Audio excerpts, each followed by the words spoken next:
part two of our case study on the negotiations between McKinsey and PharmaCrest Global. The case, as we've seen last time, examines how artificial intelligence tools challenge traditional consulting models. Now, here is the McKinsey perspective. Last time we have seen the PharmaCrest perspective, so today we'll dig in the point of view of McKinsey. David Morrison, that is the head of United States operations for McKinsey & Company, is just hours from renegotiating the firm's 10-year, $18.5 million annual engagement with PharmaCrest Global. Now, the partnership is facing tougher client expectations, artificial intelligence tools that copy basic analyst work, and steep price cuts from rival consultancies. So Morrison is going to enter into the negotiations to protect revenue and also show that the firm can blend human insight with the AI. Now, the highlights. McKinsey assisted PharmaCrest in acquisitions valued at $8.2 billion. Also design operational reforms that saved millions of dollars. Also helped PharmaCrest to have a share increase that was substantial. And the current contra snapshot is the following: annual fee of $18.5 million. There is a team of 25 consultants with 2 senior partners, 4 partners, 8 senior consultants, and 12 consultants.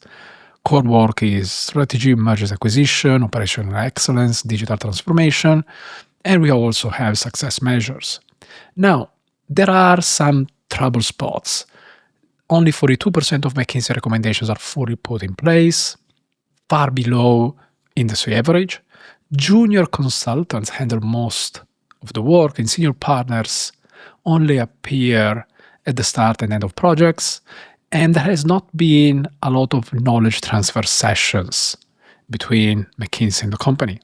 There are also external pressures. Boston Consulting Group's, Bain & Company, Deloitte have offered steep discounts. Artificial intelligence is widely used by PharmaCrest. And also, McKinsey has lost 2 large pharmaceutical clients in 2024 for similar reasons. So this is a very important client to retain. What can McKinsey do? They are ready to cut price. They're also ready to guarantee a senior partner at every major decision point, reduce the team size, rising average seniority, link part of the fee, not all, to clear outcomes, offer also, for example, a joint venture to co-develop drug discovery algorithms, and why not? And so they can share future licensing revenues. They also are ready to present a 6-month talent exchange program between the company and McKinsey, and also license a digital toolbox that provides McKinsey Analytics apps so PharmaCrest staff can run quick in-house analysis. These are all integrative options to enlarge the cake and to cover for some of the probable loss of revenue. And the last one is bring in artificial intelligence tools for data crunching to speed delivery and cut costs without losing strategic depth. So the negotiation playbook would be acknowledge reality, redefine value, show innovation, and offer also accountability. What is the McKinsey's leverage? Institutional knowledge, board relationship, cross-industry insights, and also the risk of change because switching advisors could delay critical programs.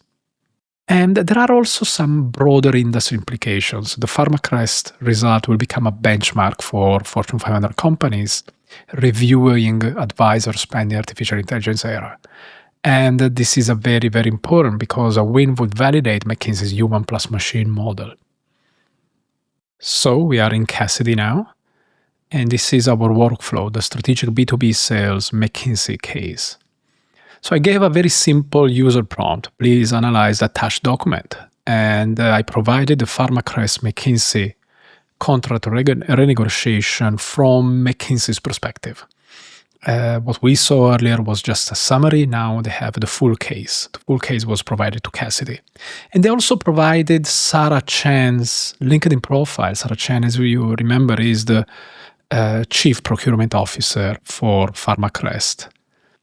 So here the workflow that ran for around 8-9 minutes just finished now, and you have the 4 different agents part of the workflow. Jerry is the B2B sales agent, Daniel is the behavioral agent, Deepak is the negotiator, and Linus is the compiler, the one that provides the final report. So let's go through the final report, then we'll run through each one of the agents to see how they're built. Now there is an executive summary, the B2B sales analysis and context. This is a pivotal moment for both organizations, client, company, industry context, market segment analysis, and our differentiated value proposition. So PharmaCrest operates in a highly competitive, innovation-driven market where regulatory complexity, R&D efficiency, and speed to market are critical success factors. McKinsey's value proposition has historically centered on deep industry expertise, client-specific institutional knowledge, and strategic judgment that goes beyond what AI or lower-cost competitors can offer. To maintain differentiation, McKinsey must now demonstrate its ability to integrate AI tools for efficiency while preserving the high-value, senior-level strategic guidance that PharmaCrest relies on. Also important is, and this is just inferred from the case, that emphasizing McKinsey's unique understanding of PharmaCrest's culture, regulatory environment, and board-level dynamics. It is crucial to defend its premium positioning. Very interesting. Key decision makers and stakeholders mapping, plausible needs, challenges, opportunities. Now, the other party needs to reduce consulting costs in response to market-wide cost pressures, client dissatisfaction with dilution of senior party involvement, frustration over inadequate knowledge transfer, desire for outcome-based pricing model. Also, opportunity to leverage McKinsey's unique institutional knowledge and long-term relationship as a barrier to competitor entry. Need for a more customized, client-specific approach to implementation. Opportunity. There is also an opportunity to position McKinsey as an innovation partner by integrating AI. Not easy to defend premium pricing in the face of aggressive competitor discounts and also AI commoditization for sure. Competitive positioning and critical success factor metrics. We are fighting against Boston Consulting Group, Bain, Deloitte. This is the situation of McKinsey. Now, this is strategic consultative insight selling approach. The approach should emphasize McKinsey's irreplaceable institutional knowledge, board-level relationships, and track record of delivering strategic value. Very important. At the same time, it should also acknowledge that AI is disrupting the market, and there are also PharmaCrest's legitimate cost concerns. And framing outcome-based pricing as a shared risk could be very, very successful in this meeting. Anticipating potential objections, high consulting fees, insufficient senior party involvement in day-to-day strategic work, frustration with knowledge transfer, skepticism about McKinsey's ability to integrate AI tools, doubts about the visibility and fairness of outcome-based pricing, and also a potential perception that proposed changes are reactive rather than proactive, risking confidence in McKinsey's leadership. How to meet those objectives and propose next steps, secure agreement on the strategic importance of the partnership, present and discuss a revised service model, negotiate a mutually acceptable pricing structure, and establishing also a joint working group to define measurable outcomes. And then we have the counterpart behavioral profile and communication intelligence. So there is a confidence of 85%. The primary energy is likely cool blue, that is methodical and analytical approach. Very important. So Sarah is methodical and analytical, very logic, structured presentation of information. The cool blues are driven by accuracy, understanding, and systematic thinking. And her communication style reflects the cool blue preference for precision and thoroughness. Cool blue approach also work with a focus on quality over quantity, so this is important. And they also require analysis, research, planning, and quality control. The secondary influence is earth green, that is the more collaborative approach and emphasis on relationship building. So here, the emphasis on partnership, for example, could be very, very important. So they are motivated by harmony, stability, and genuine care for others. The two conflict mode analysis of Thomas Kilman are compromising and avoiding. So what we can say is that with an avoiding negotiation style, you have to provide a safe environment where Sarah can negotiate without feeling the tension.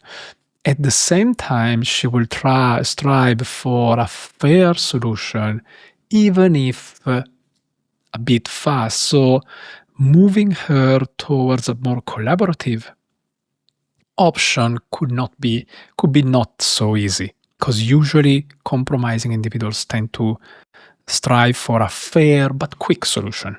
And these are the pre-negotiation engagement, provide a comprehensive background information, emphasize mutual benefits, demonstrate flexibility and openness to multiple solutions, use structure and collaborative language, and also allow time, because the analytical side goes a little bit against the compromising. So she needs time, but once she has decided, she will be very quick to move.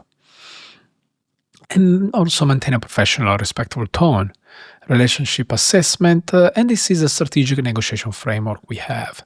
The interest analysis, and we have seen that our BATNA is move to other pharmaceutical companies or accept a revenue loss. For them, for sure, other consultancies are a strong BATNA. The likely interest and scenarios of the other party, scenario number one is cost optimization, achieve a 15-20% cost reduction. The second is partnership evolution. We transform the consulting relationship into an AI-augmented strategic partnership with enhanced knowledge transfer. And the third is relationship preservation with performance accountability. And I think all the three can be mixed and integrated. Creative options, hybrid AI augmented service model, outcome-based pricing with risk sharing, knowledge transfer, very interesting, strategic innovation lab partnership, joint development of pharmaceutical industry AI tools and methodologies, very interesting. Flexible engagement architecture, modular service structure allowing PharmaCrest to scale McKinsey involvement based on project complexity and internal capability. Very, very interesting. For sure, the key issues are pricing, senior partner involvement, AI integration, implementation success metrics, knowledge transfer, and outcome-based pricing. Our arguments: proven strategic value, irreplaceable institutional knowledge, and board-level relationship value. So there are some questions. These are the aspirations and the negotiation strategy. Acknowledge, again, disruption, value demonstration with data, hybrid model presentation, and test a little bit, and also move towards a partnership evolution. Anticipated objections, we've seen them, and here is a transparency note. So we have seen that the Cassidy workflow provides a comprehensive preparation for McKinsey and Morrison for the upcoming meeting with Sarah Chen. So let's go through the workflow. The first is the manual trigger. We have a user prompt that attached the perspective of McKinsey on the case and the LinkedIn profile of Sarah. Jerry is our general B2B sales assistant, has been, with this user prompt, completely customized for McKinsey and for this negotiation. So it provides it all the information Jerry needs to know of being part of a workflow as a step one, and which is the input and which is the output that it will have to provide. Then we move to Daniel, and Daniel is our behavioral assistant. Again, we have a general behavioral assistant that is analyzing the LinkedIn individuals. And here we have Daniel that is customized for the specific workflow, knowing that is the step two, which will be the input and which will be the output of the agent. And the input is the LinkedIn profile, and that's it. And then we move to Deepak, our negotiator. We have seen the negotiator agent many times in this video series, and Deepak has been again customized to be the number 3 step of this workflow, And as you can see here, it also has the input data that we receive. That is the output from Jerry, the output from Daniel, the user prompt, and the context and information provided by the case study. And the last agent is Linus. Linus is our compiler that integrates the outputs of the previous three agents. It is provided with a user prompt of being the step number 4 and the final step of the workflow. And also, it is given the three inputs that we receive. Jerry's output, Daniel's output, and Deepak's output. This is a very comprehensive workflow built only with 4 agents and provides a full preparation report for the specific case.